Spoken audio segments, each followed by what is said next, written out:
चलिए तो हम लोग वर्गीकरण पढ़ रहे हैं। तो वर्गीकरण है आहार द्रव्यों का, उसके बारे में चर्चा करेंगे। तो पहले आप श्लोक लिखिए। शूक धान्य, शमी धान्य, मांस, शाक, फल आश्रयान। नेक्स्ट लाइन से लिखिए। वर्गान, हरित मध्य अम्बु, हरित मध्य अम्बु, गोरस इक्षु विकारिकान। 10 दौ चापरौ वर्गौ, 10 दौ च अपरौ वर्गौ, कृतान्न आहार योगिनाम। 10 वीर्य विपाकैश्च प्रभावैश्च प्रचक्षमहे। चरक संहिता सूत्र स्थान 27वां अध्याय। ये जो आप एक वर्गीकरण पढ़ रहे हैं आहार द्रव्यों का, तो इसमें 10 दौ चापरौ यानी 10 + 2 द्वादश वर्ग बनाए गए। अब इसका कुछ रीजन है, वही हमको जानना है। इसमें 2 अपर वाले अलग इसलिए किए गए क्योंकि वो एक तो कृतान्न वर्ग है जो कृत अन्न है, जिसको कुछ संस्कार करके बनाया गया है, और दूसरा आहार योगी, जो आहार में जिनका योग लिया जाता हो, मतलब अलग से जिनका साथ लिया जाता है, आहार बनाते समय नहीं, आहार बन जाने के बाद, या आहार की जो है ना टेस्ट या अग्नि का दीपन है ना, या आहार का पाचन, इस तरह के कर्म करने के लिए जो आहार में युक्त किए जाते हैं वो है आहार योगी। इसलिए उनको 2 को अलग कर दिया। तो 10 वर्ग में विशेष ध्यान देने की ज़रूरत है। देखिए पहला क्या है, सूक धान्य। ये जैसा कि हम कल पढ़ा रहे थे विपाक के हिसाब से, उसी के आधार पे ये सारे द्रव्य बताए गए हैं, वर्ग बताए गए हैं कि सूक धान्य कौन है, जो कार्बोहाइड्रेट प्रोवाइडर हैं। हमें भोजन में क्या क्या चाहिए, कार्बोहाइड्रेट चाहिए, फैट चाहिए, प्रोटीन चाहिए, मिनरल्स चाहिए, विटामिन्स चाहिए और वाटर चाहिए। ठीक है, इतना तो चाहिए ही चाहिए। फिर प्रॉब्लम आती है कि खाया हुआ अन्न ठीक से पचे या खाने में रुचि उत्पन्न हो, भूख लगे। ठीक है, अब पचे तो उसका आहार रस और मल में विभाजन हो सके और रस का अवशोषण हो सके। ये सारे काम को ध्यान में रखते हुए आहार द्रव्यों को 12 वर्गों में विभाजित किया गया है। ये सारी बातों का ध्यान रखा गया है। एक पूर्ण रूप से जो है ना आहार की कल्पना यहाँ पे बताई गई है। पूर्ण आहार जिसमें कोई किसी भी तरीके की कोई भी कमी नहीं है। जैसे आप पढ़ते ना कि ये कैसा व्यक्ति है, मेल न्यूट्रिटेड, तो यहाँ अगर इस आहार क्रम का किसी व्यक्ति ने प्रयोग किया तो उसमें कोई मेल न्यूट्रिशन नहीं रहेगा और भोजन अच्छे से पचेगा भी। देखिए मेल न्यूट्रिशन 2 तरीके से हो सकता है। एक ये कि आहार की कमी हो, कि भोजन में जो चीज़ चाहिए वो मिल नहीं रही, तो इसलिए मेल न्यूट्रिशन। अब नंबर 2 कि भोजन में तो जो मिल रहा है सो मिल रहा है, लेकिन खाने की इच्छा नहीं है, इसलिए मेल न्यूट्रिशन। अब नंबर 3 ये है कि खाने की इच्छा भी है, भोजन भी है, परंतु पच नहीं रहा है। शरीर को प्राप्त होना चाहिए, जो पक्व रस बनना चाहिए वो नहीं बन रहा है। तो अब शरीर की कमी जो है, जिस चीज़ की कमी शरीर के लिए रह जा रही है वो पूर्ण नहीं हो पा रही है। समझ रहे ना? तो इस तरीके से ये 3 प्रॉब्लम्स को ध्यान में रखते हुए ये आहार वर्ग बनाया गया। तो पहला सूक धान्य। सूक धान्य में क्या है, ये सभी देखिए मधुर रस जो है आजन्म सात्म्यात्, यानी जन्म से साथ में होता है ना, सबको सूख धान्य इसलिए पहला वर्ग बनाया गया। पहला वर्ग बनाने का कारण क्या है, इसको कोई भी ले सकता है। अभी जो कह रहे हैं कि भाई गेहूं की इंटॉलरेंस, ग्लूटीन इंटॉलरेंस हो, इंटॉलरेंस नहीं है, वास्तव में क्या है, व्यक्ति पचा नहीं पा रहा है और वो हम भोजन बनाते समय उस बात का ध्यान नहीं दे रहे हैं। तो इसलिए पहला वर्ग है सूख धान्य। सूख धान्य किस लिए, क्योंकि ये एक ऐसा वर्ग है जो किसी को भी किसी भी तरीके से क्षोभ उत्पन्न नहीं करता और जन्म से साथ में है, इसलिए किसको भी दे सकते हैं, किसी भी अवस्था में दे सकते हैं, है ना। जन्म से साथ में कैसे होता है, क्योंकि जब कोई भी जीव गर्भ में आता है उस समय उसकी सबसे पहली मुलाकात ओज से होती है और ओज जो है वो मधुर रस युक्त होता है। इसलिए जैसे प्राण जो है गर्भ में प्राण आते हैं तो उस एनर्जी का सबसे पहला संबंध मधुर रस से होता है। मधुर रस से होने के कारण वो उसको जन्म से साथ में हो जाता है। मतलब अब ये समझ लेता है कि जीवन भर उसको मधुर लेना ही है। देखिए जैसे कैसे, जब माँ के रस के उपस्नेह से बच्चे का पोषण हो रहा होता है तो वो भी रस के उपस्नेह से हो रहा है, तो रस भी मधुर होता है। उसके बाद जन्म लेते ही उसको माँ का दुग्धपान कराया जाता है, वो भी मधुर रस होता है।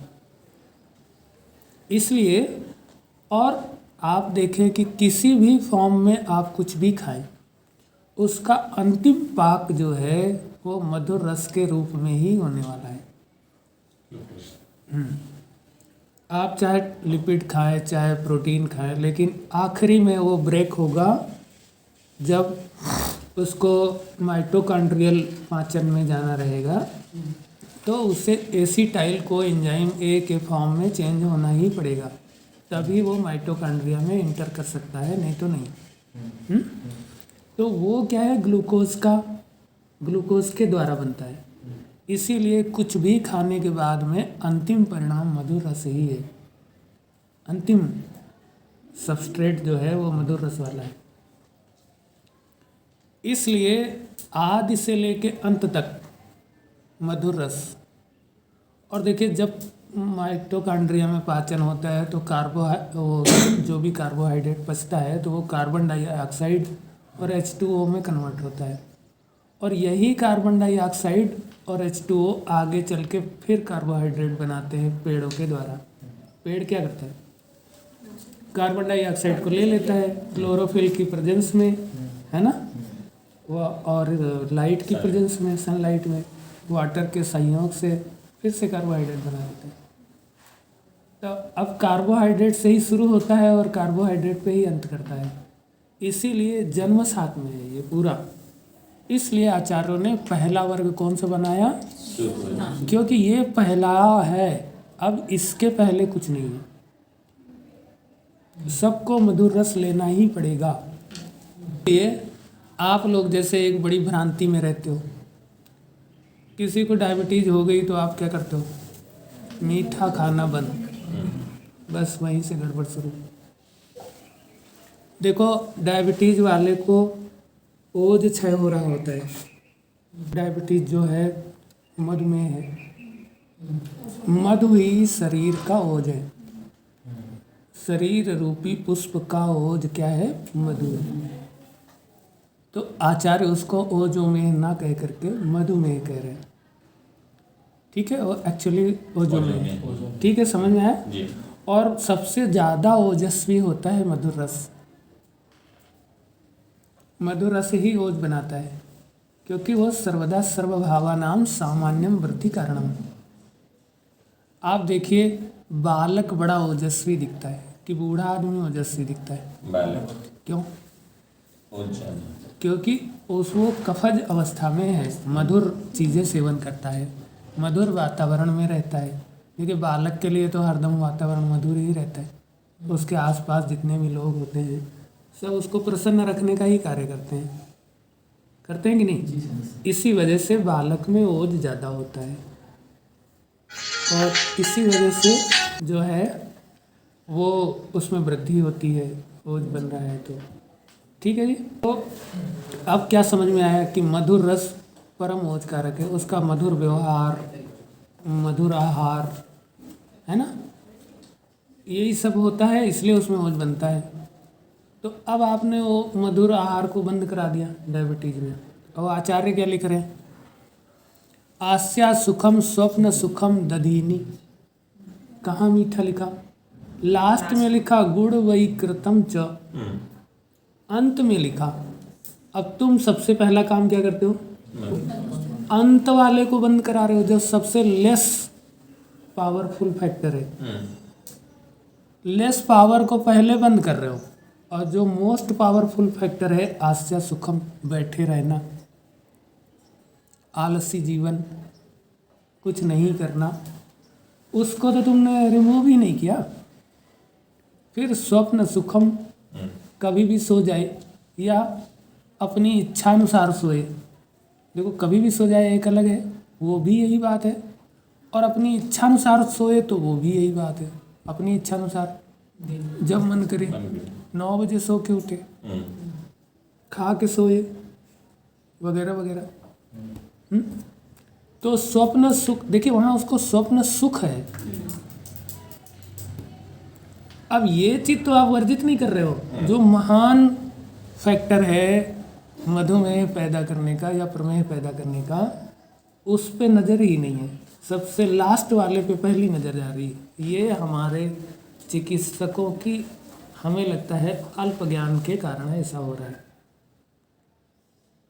पहले उनको जो इस तरह की विकृतियां हैं, जो दुग्ध क्षीर विकृतियां हैं, जैसे पनीर खा रहे हो, है ना, दूध पी रहे हो, अब काम कुछ नहीं है, आस्य सुखम है, स्वप्न सुखम है, दधीनी है, बढ़िया दूध दही घी, है ना। तो ये सारे तुमको रोकने हैं। लास्ट में उन्होंने कह दिया कि आपको समझ कैसे आए, तो क्या कह दिया? कफ कृत्य सर्वम। क्या वर्जित करना है? कफ कृत्य सर्वम। अब आप केवल एक चीज को वर्जित कर रहे हो, है ना। अधिक भोजन करना भी कफकारी है, बार बार भोजन करना भी कफकारी है, अधिक पानी पीना भी है ना। अति अम्बपानात् न विपच्यते अन्नम, निरम्बपानात् सा एव दोषः, है ना।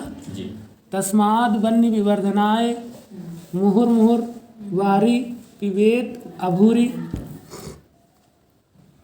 अब हम क्या कर रहे हैं? डॉक्टर क्या सिखाते हैं? 4 लीटर पानी पीना। और क्या सिखा रहे हैं? सुबह उठ के पहले पानी पीना, जिससे आपका ठीक से क्या हो सके, वास आउट हो सके, सम्मल। अब वो देखो कौन उनको समझाए। कफ कृत्य सर्वम, कफ के काल में पानी पिला रहे हो, वो भी अधिक पिला रहे हो, 2 लीटर पी जाना। अब भला बताइए, अति अम्बुपानात् न विपच्यते अन्नम, अधिक अम्बुपान से अग्निमंद हो जाती। साफ साफ कह रहा है, अग्निमंद होगी तो कफकृत होगा। डायबिटीज तो पूरे इंडिया में इसी वजह से हो रही है। 2 बातें हैं, एक सुबह उठ के पानी पीना, और दूसरा देर तक सोना सुबह सुबह। ये 2 मुख्य कारण हैं। ठीक है जी। तो खैर हम बात इसलिए कर रहे थे कि सूख धान्य जो है वो ओजस कारक है, ओज कारक है, कफ कारक है। हम और कफ में क्या लिखा है? प्राकृतस्तु बलम श्लेष्मा विकृतम मल उच्यते। ये प्राकृत कफ बनाने वाले धान्य हैं। क्यों? इससे हमें बल प्राप्त होगा, ओज बल प्राप्त होगा और देह बल प्राप्त होगा। ये सूख धान्य जो हैं ये क्या देंगे हमको? कार्बोहाइड्रेट। और उससे क्या मिलेगा? ओज बल और देह बल, अग्नि बल के लिए नहीं है। ठीक है भाई। यस। इस तरीके से अग्नि को ये इनडायरेक्ट देते हैं। जब हमारी धातुएं पुष्ट होती हैं तो हमारी धातु अग्नि बढ़ती है। ठीक है। तो इसीलिए पहला वर्ग बनाया सूख धान्य, जो सबको लेना ही लेना है इसलिए, और सबके लिए साथ में ही होता है इसलिए। अब दूसरा वर्ग देखिए, समी धान्य। ये कौन सा है? समी धान्य में दो चीज़ें होती हैं, फैटी मटेरियल भी होता है और इसके अलावा जो है वो क्या होता है, प्रोटीनेशियस मटेरियल भी होता है। बात समी धान्य में क्या है, जैसे जहाँ भी समी बनती है, फलियाँ बनती हैं, उन फली के अंदर पाए जाने वाले जो बीज होते हैं वो कुछ तो ऐसे होते हैं जो ऑयल, जैसे कि आप जान रहे हैं कि तेल वाली जितनी चीज़ें हैं, है ना, सरसों है, समी धान्य है, और तिल है, समी धान्य है, ठीक है कि नहीं, उसमें फली है कि नहीं। यस। ऐसे ही मूंगफली देख लीजिए, तो ये सब समी धान्य में आपको फैट और प्रोटीन की डिफिशियंसी दूर होगी। दूसरा वर्ग इसलिए बनाया क्योंकि केवल कार्बोहाइड्रेट से हम जिंदा नहीं रह सकते। आप बोलेंगे अभी तो सब कुछ बता रहे थे, अब क्या हो गया? देखिए, आपकी प्रोटीन और फैट से सेल बनी होती है, सेल के सारे ऑर्गेनेल्स और सेल की इवन बाउंड्री यानी सेल मेम्ब्रेन, वो तो प्रोटीन और फैट से बनती है। यस। तो कहने का मतलब ये है कि शरीर का निर्माण जो है वो प्रोटीन और फैट से होता है, और शरीर को चलाना कार्बोहाइड्रेट से होता है। इसलिए पहला तो चलाना है ना, और दूसरा शरीर को बनाए रखना। इस उद्देश्य की पूर्ति के लिए दूसरा वर्ग बनाया समी धान्य, ठीक। तो कुछ स्थानों पे ये होता ही नहीं है, तो उन्होंने कहा कि जहाँ नहीं होता हो वहाँ मांस वर्ग। मांस में देखिए दोनों चीज़ें हैं, फैट भी है, प्रोटीन भी है, तो ये ऑप्शनल है। मांस खाना नहीं है, ऑप्शनल है। पहले जो खाना था वो बता दिया, प्रोटीन फैट आपको लेनी है, लेकिन लेना किससे है? समी धान्य से। लेकिन बाई चांस समी धान्य अवेलेबल ना हो तो फिर उसकी पूर्ति आप मांस से कर सकते हैं, या जहाँ पे नहीं उपलब्ध है वहाँ इसका प्रयोग करते हैं, है ना। जैसे देखिए, समी धान्य प्रायः शुष्क प्रदेशों में होते हैं, या नियर टू शुष्क यानी सामान्य से शुष्क की तरफ। अब भला बताइए, बंगाल में तो धान होता है भाई, अब समी धान्य होता नहीं या कम होता है, तो उसको प्रोटीन फैट की ज़रूरत तो पूरी करनी पड़ेगी। इसके लिए क्या करेंगे? माछ भात खाएंगे, मछली। यस। तो मछली से उनको प्रोटीन और फैट मिल गया, और भात से कार्बोहाइड्रेट मिल गया, तो इस तरीके से भोजन का प्रमुख कंटेंट पूरा हो गया, ठीक है। अब अगला शाक। ये जितने भी शाक होते हैं, ये सभी शाक जो है आपके विटामिन और मिनरल के सोर्सेस हैं, है ना, मिनरल सोर्सेस और विटामिन के भी सोर्स हैं। अब फिर ऑप्शन दिया, कोई बोले हमको साग पसंद नहीं, तो उन्होंने आगे दे दिया फल। फल क्या है? Carbohydrate plus vitamins, carbohydrate plus vitamin. देखिए, साग में भी carbohydrate plus vitamin and minerals. साग में क्या है? कार्बोहाइड्रेट तो होता ही है। इसीलिए मैं सबको सलाह देता हूँ कि आप किसी भी व्यक्ति का कार्बोहाइड्रेट बंद मत कराइए, उसको आप जो है क्या करें? व्यायाम करवाएं, है ना, आज से सुख को त्यागवाएं, त्याग करें उसका, स्वप्न सुख का त्याग करें, लेकिन मधुर रस का त्याग ना करें, क्योंकि ये इतना ज़रूरी है कि भगवान ने सभी चीज़ों में मधुर रस डाल के रखा है। साग में भी है, फलों में भी है, सुख धान्य में तो है ही, है ना, कई सारे समी धान्यों में भी होता है। अब जैसे आप पढ़ते ना कोई कि भाई मूंगफली खा रहे हैं तो क्या मीठी नहीं लगती? तो है ना। तो ऐसे ही फल में तो है ही है, अभी और बहुत सारी चीज़ों में रहता है। तो इसका मतलब हमको प्रकृति या नेचर या लोक में ये बताया जा रहा है कि ये तुम्हारे लिए सबसे आवश्यक है, इसीलिए सबसे ज़्यादा है। पृथ्वी पर जल कितना है ना। क्यों? क्योंकि तुम्हारे शरीर में भी उतना रहना चाहिए। इसीलिए पृथ्वी पर सबसे ज़्यादा कार्बोहाइड्रेट कंटेनिंग प्लांट्स होते हैं। उसका कारण यही है, या उनके किसी न किसी पार्ट में कार्बोहाइड्रेट होता है। तो उसका कारण यही है कि आपको सबसे ज़्यादा कार्बोहाइड्रेट सेवन करना चाहिए। अब देख लीजिए, आप दाल तो इतनी सी खाते हो, लेकिन चावल उससे ज़्यादा खाते हो, या रोटी उससे ज़्यादा खाओगे। कारण वही है, ज़्यादा मात्रा में आपको क्या लेना है, इसलिए। अब उसी को बंद करोगे तो सोचो आप प्रकृति के विरुद्ध कार्य कर रहे हो, और वो आपको रोग से बचाएगा नहीं और रोग बना देगा। इसलिए आप कार्बोहाइड्रेट खाओ और उसको पचाओ। ठीक है जी। तो फलों में प्रधान रूप से क्या मिलते हैं हमको? फलों में प्रधान रूप से आपको मिनरल्स मिलते हैं, प्रधान रूप से मिनरल्स। ठीक है। अब देखिए हरित वर्ग है, आर्द्रक, नींबू वगैरह जो भी है ना, मूली वगैरह, जिनको आप कच्चा ही हरा ही खाते हैं, हरित वर्ग है ना। ये गार्निशिंग है, मतलब आपके जो भोजन को जो है ना टेस्टी बनाने के लिए है कि नहीं। इससे आप भोजन में आपको रुचि बढ़ती है, इसलिए हरित वर्ग अच्छा। जितना हरित वर्ग है ये भी एक रिच सोर्स है मिनरल का और विटामिन्स का, है ना। अब अगला मध्य वर्ग। मध्य वर्ग क्या करता है? ये आपका अग्निदीपन करता है और अरुचि नाशन करता है। देखो मध्य का मतलब मदिरा नहीं है भाई। मध्य का मतलब ये नहीं है कि खाना के साथ दारू पीते रहो, ऐसा नहीं है ना। जितना सुक्त है, कांजी है, हाँ वो भी इसी में आएगा, और मदिरा वगैरह सब आएगा, आसो आएगा, सब आएगा।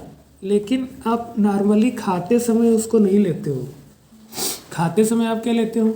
सिरका, कांजी लेते हो, या फर्मेंटेड कोई भी चीज़ लेते हो, वो मध्य वर्ग में आता है। जो भी फर्मेंटेड भोजन बनाते हो, जैसे आप कोई चीज़ नहीं पहले शाम को भिगो देते हो, फिर उसमें हाँ वो मध्य वर्ग में आता है ना। उसमें मध्य बना है, थोड़ा बना है या ज़्यादा बना है वो बात अलग है, लेकिन है वो मध्य वर्ग आपके रुचि बढ़ाने के लिए और अग्नि को दीप्त करने के लिए मध्य वर्ग होता है। हाँ जो भी है सब, जहाँ भी फर्मेंटेशन हुआ है, मट्ठा, दधी, है ना, और ये जो ब्रेड वगैरह आती है वो सब फर्मेंटेड मटेरियल है ना। हाँ जहाँ भी है ना, तो वो मध्य वर्ग में है। आसो अरिष्ट तो है ही, सुक्त कांजी तो है ही, वो तो है ही है। वो और थोड़ा ज़्यादा मात्रा में उसमें मतलब मध्य बन गया है ना। प्रोसेस वही है, उसमें कम है, इसमें ज़्यादा है। अब वो आप अपनी आवश्यकता के अनुसार, देश काल के अनुसार आप उसको सेवन करेंगे। तो ये क्या होता है कि अग्नि को बहुत तेज़ी से दीप्त करता है, इसीलिए मध्य वर्ग का सेवन भोजन में किया जाता है। ठीक है।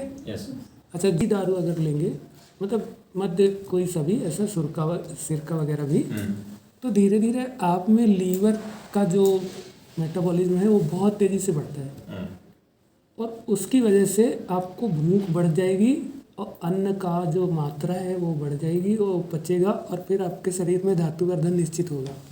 और सबसे पहले रस और रक्त बढ़ता है। मदिरा लेने पे पहले रस और रक्त बढ़ता है, पता है आपको। इसीलिए मदिरा को जो है ना, जिन स्त्रियों को कम दूध बनता है उनको मदिरा पिलाई जाती है। हाँ वही सुरा, मतलब वही सुरा मदिरा, मतलब वो सब बहन बहन ही है, उसमें थोड़ा सा ही अंतर है ना। तो अगर अच्छा मतलब ये आप डॉक्टर हो, आप उसको समझो खाली, तो इसके लेने से मतलब ब्रेस्ट टिश्यू इनलार्जमेंट होता है। अगर कोई भी लड़की अगर किसी लड़के को गायनिकोमेस्टिया हो रहा है तो उसको सबसे पहले आप अम्ल पदार्थ रोकिए, या इस तरह की सुक्त और आसव अरिष्ट इस तरह के आप चिकित्सा में उसको मत दीजिए, या किसी भी तरीके से वो ना खाए फर्मेंटेड मटेरियल, है ना। तो ये जो है इस तरह काम करता है, ये चिकित्सा के लिए आपको बता रहे हैं। इसकी अगर ज़रूरत पड़े तो आप कर सकते हैं। क्षीर वर्धन करता है, निश्चित रूप से करता है, लेकिन अल्प मात्रा में लेने पर ही करता है। अधिक मात्रा में लेने पर इन सब को जला डालता है, क्योंकि वो तो सीधे अग्नि बढ़ाता है। तो पहले तो ठीक से भोजन का पाचन करा करके अधिक मात्रा में रस पैदा करता है, लेकिन अगर भोजन कम पड़ गया तो सीधे शरीर को जलाता है। इसलिए अधिक दारू पीने वाले सूख की लकड़ी हो जाते हैं, कारण अधिक अग्नि की वजह से धातु क्षय। इसीलिए ज़्यादातर लोग जो मांस खाते हैं वो दारू पीते हैं, क्योंकि दारू को पचाने के लिए गुरु आहार चाहिए या फिर ज़्यादा मात्रा में आहार चाहिए, इसीलिए ऐसा लोग करते हैं। लेकिन मुझे तो लगता है दोनों नहीं करना चाहिए। हाँ, काहे को आप ज़बरदस्ती इतना गुरु आहार खा के क्या मतलब है? रीनल कैलकुलस में बियर प्रिस्क्राइब करते हैं, लेकिन दूसरे अल्कोहलिक फर्मेंटेड ड्रिंक्स को रोक दिया जाता है। वो तो किसी द्रव्य का अपना स्वभाव होता है कि भाई वो क्या करेगा, है ना। अल्प मात्रा में कोई भी जो मतलब अल्कोहल है वो उत्तेजक होता है, तो वो फिल्ट्रेशन प्रोसेस को भी इन्हेंस करता है। और साथ में कैलकुलस बनती कब है? जब अग्नि मंद होती है, जब पिच्छिल गुण बढ़ता है, गुरु गुण बढ़ता है, तो शरीर में बनती है कैलकुलस। जो लोग कैलकुलस बनती है वो या तो मांस बहुत खाते हैं, अंडा खाते हैं, या दिन में सोते हैं, तभी ऐसा होता है। ठीक है, तो अब इसके लिए फिर वही आई, अल्प मात्रा में आप मदिरा, बियर मतलब थोड़ा सा मदिरा, उसके पीने से आपको एक तो मेटाबॉलिज्म इन्हेंस होगी, और पिच्छिल गुण जो है, गुरु गुण है, वो अग्नि से नष्ट हो जाएगा, और साथ में GFR बढ़ेगा। तो दोनों तरीके से फिर किडनी स्टोन जो है वो ठीक होगा। ठीक है कि नहीं? यस। ऐसा तो हरित वर्ग, मध्य वर्ग हो गया। अब जल वर्ग। जल वर्ग की आवश्यकता क्या है? भोजन को विलीन करने के लिए, और भोजन को विलीन करके भोजन को आर्द्र करने के लिए, जिससे भोजन पच सके, भोजन टूट सके, जो उसका सॉलिड पार्ट है, ठोस भाग है, और ठोस को द्रवीभूत करना है, क्योंकि द्रव रूप में ही हमारे शरीर में उसका विसरण हो सकता है। तो द्रवीभूत करने के लिए जल की आवश्यकता है।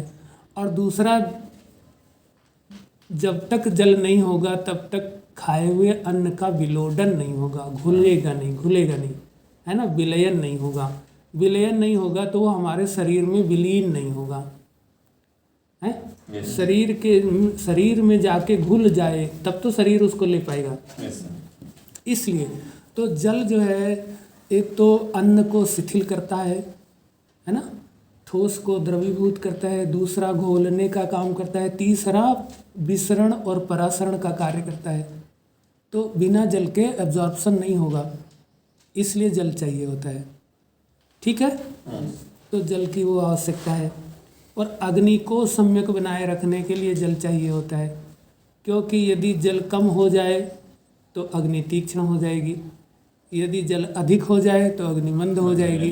तो इसीलिए सम्यक मात्रा में पिया हुआ जल जो है वो अग्नि को दीप्त बनाए रखता है। ठीक है कि नहीं? Yes, sir. इसलिए जल चाहिए। फिर गोरस। अब गोरस जितने हैं, है ना, दधी, दुग्ध, मक्खन और घृत, ये सभी गोरस हैं। ठीक है, Yes. ये इंद्रियों की पुष्टिकरण के लिए होते हैं। ये गो माने इंद्रिय होता है। Yes, sir. ऐसा रस जो इंद्रियों के लिए हो और जो इंद्रियों के सहयोग से निकलता हो। देखिए, दुग्ध जो है वो बिना इंद्रियों के सहयोग से नहीं निकलता। अभी एक स्टडी हुई है कि भाई यदि अधिक वात्सल्य पैदा कर दिया जाए तो बिना गर्भधारण किए ही क्षीर का स्राव होने लगता है। ऐसा और ये बात हमारे बहुत पहले, जैसे आपने देखा होगा कि कोई पोस्टर है उसमें भगवान की मूर्ति बनी हुई, एक गाय आके ऊपर से खड़ी है और उसके स्तनों से दूध निकल रहा है, जैसे भगवान शंकर के ऊपर आके ऐसा है ना। उसका कारण वही था कि ये पूर्ण रूप से वात्सल्य का भाव है, यानी इंद्री उसमें इन्वॉल्व है, मन इन्वॉल्व है, मन से क्षीर उत्पन्न हो रहा है ना। हाँ सर। ये हाँ, इसमें गर्भ धारण करना आवश्यक नहीं है। गर्भ जब धारण होता है तब तो उसका मन उधर जाता ही है, वात्सल्य बढ़ जाता है। तो इसी को जो मतलब क्या किया गया कि अमेरिका में अभी रिसर्च हुई, भाई हमारे शास्त्र में तो हमको पहले से पता है, लेकिन आज के संदर्भ में कि वहाँ बिना मतलब गाय प्रेग्नेंट हुए उसको दूध बनाने वाला प्रोलैक्टिन हार्मोन दिया गया है ना, अधिक मात्रा में। पता चला उसको वैसे ही दूध बनने लगा, समझ गए। तो ये जो गोरस है ये आप क्यों लेते हो? जो लोग भी घी और दूध का सेवन अधिक करते हैं उनकी बुद्धि, उनकी इंद्रियां, यानी इंद्रियां जैसे आँख, कान, नाक, मुंह, जो भी ज्ञान इंद्रियां हैं ये सब दुरुस्त रहते हैं, ये सब बल से युक्त रहते हैं, इसीलिए ना उनको जल्दी से विस्मृति होती है, स्मरण स्मृति नाश नहीं होता जो लोग घी खाते हैं, ठीक है। ना ही उनकी आंखों की रोशनी जाती है जो लोग घी दूध लेते हैं, ना ही कान से ऊंचा सुनाई देता है जो लोग घी दूध खाएंगे, ना उनकी हड्डियां कमजोर होंगी, समझ गए। इसलिए गोरस है, गोरस जो हमारी सभी रिसेप्टर के लिए लाभदायक होता है उसको कहते हैं गोरस, ठीक है। तो उस हमारे शरीर में वो है, मन है, हृदय है, यानी हमारा ब्रेन है, और सारे जगह पे रिसेप्टर लगे हुए हैं। उस सिस्टम को नॉर्मल बनाए रखने के लिए हमें गोरस का प्रयोग करना है, ठीक है। फिर इच्छु विकार है ना, इच्छु विकार लिखा है, देखिए ना, इच्छु विकारिकान। इच्छु को डायरेक्ट नहीं, इच्छु विकारों को भोजन में आप लेते हैं, है ना। इच्छु को तो खैर आप लेते हैं लेकिन भोजन के तरीके से नहीं लेते, लेकिन इच्छु विकारों को भोजन में लेते हैं। गुड़ है, शर्करा है, खांड है, इस तरह की चीज़ें। तो ये क्या करता है, ये हमारे शरीर में प्रॉपर जो फर्मेंटेशन है, अंदर भी फर्मेंटेशन होता है, अंदर भी एक ऐसे बैक्टीरिया हैं जो आपके सिम्बायोटिक वे में रहते हैं और वो आपके भोजन पाचन में सहयोग करते हैं, समझ गए ना। तो ये उनको जो गट फ्लोरा है उसको प्रॉपर बनाए रखने के लिए हम इच्छु विकार लेते हैं, नहीं समझे।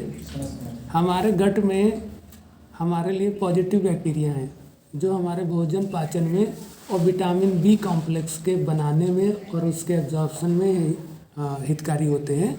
उनकी खुशी के लिए, उनको प्रॉपर बनाए रखने के लिए हम क्या लेते हैं, इच्छु विकार लेते हैं, ठीक है। अब कृतान्न, ये तो हम इच्छानुसार लेते हैं और परिस्थिति अनुसार लेते हैं। किस प्रकार से अन्न को कृत करें जो देश काल की परिस्थितियों को पूरा करे, है ना। कृत अन्न जो है उसमें हम क्या करते हैं, अन्न को हम अपने देश काल की परिस्थिति के अनुसार उसको कृत करते हैं। जैसे अब आप चावल लेंगे कि चावल का पोहा बनाएंगे, कि चावल का चीला बनाएंगे, है ना, या चावल का माड़ बनाएंगे। तो माड़ भी हरदम नहीं खाएंगे, पोहा भी हरदम नहीं खाएंगे, है ना। उसको देश काल के अनुसार, कहीं पे लाजा खाया जाएगा, कहीं पे जो है ना वो पोहा खाया जाएगा, कहीं पे लाजा का माड़ या चावल का माड़ बनाएंगे या फिर चीला बनाएंगे। तो इस तरह की जो चीज़ें हैं वो देश की और काल की परिस्थिति पे, जैसे अगर हेमंत ऋतु है और आनूपदेश है तो हमको चीला खाना चाहिए, क्योंकि वहाँ अग्नि बढ़ी रहती है, पाचन क्षमता बढ़ी रहती है, इसलिए उसको गुरु आहार चाहिए, ठीक है। यस अगर ग्रीष्म ऋतु है तो माड़ पीना चाहिए, पानी सही बात। अग्निमंद है इसलिए। अब आप ये कृत आहार कैसे, इसी आधार पे कृतान्न बताया गया है कि तरह तरह के अन्न के जो है वो बताई गई हैं प्रविचारणाएँ, तरह तरह की प्रविचारणा जो कि देश काल परिस्थिति पर निर्भर करती हैं, उसको हमें उसी के अनुसार लेना चाहिए, इसलिए वो वर्ग बताया गया। फिर अगला वर्ग आहार योगी। जब हम किसी भी अन्न को कृत कर रहे होते हैं तो हमें किसी और की आवश्यकता होती है, सीधे सीधे अन्न को कृत नहीं कर सकते, इसलिए उसको करने के लिए हमें कुछ नमक, मिर्च, हिंगू, है ना, तेल, इस तरह की चीज़ें या मसाले, ये सब कहाँ लगते हैं, आहार को योग करते हैं। किस लिए करते हैं, कृत करने के लिए। जैसा देश काल की परिस्थिति अनुसार हमको कृतान्न बनाना है, उस कृतान्न बनाने के लिए आवश्यक जो संभार है जिसके प्रयोग से हम उसको उस प्रकार का कृत कर सकें, है ना, उस प्रकार का संस्कार कर सकें, तो उसके लिए है आहार योगी वर्ग। और साथ में आहार योगी वर्ग सदैव पाचन और वायु अनुलोमन होता है। जितना आहार योगी वर्ग है वो सदैव क्या होता है, पाचन होता है और वायु अनुलोमन होता है। और जब पाचन होगा तो अन्न का ठीक से पाचन होगा, और आहार का अनुलोमन होगा तो आहार से उत्पन्न रस आदि को जिस जिस मार्ग से जिधर जिधर जाना है वैसा ही जाएगा, है ना। मल है और सार है तो उसका वायु अगर अनुलोम रहेगा तो पृथक्करण, है ना, रस और मल विभेद, सार और मल विभेद करेगा वायु, और फिर उसका अवशोषण करेगा और मल को अपने मार्ग में ले जाएगा और सार को अपने मार्ग में ले जाएगा। इसलिए वायु अनुलोमनकारी और अन्न पाचनकारी, ये दोनों गुण जिसमें होते हैं वो द्रव्य होते हैं आहार योगी। इस प्रकार से हमने आपको ये वर्ग पढ़ाया। यस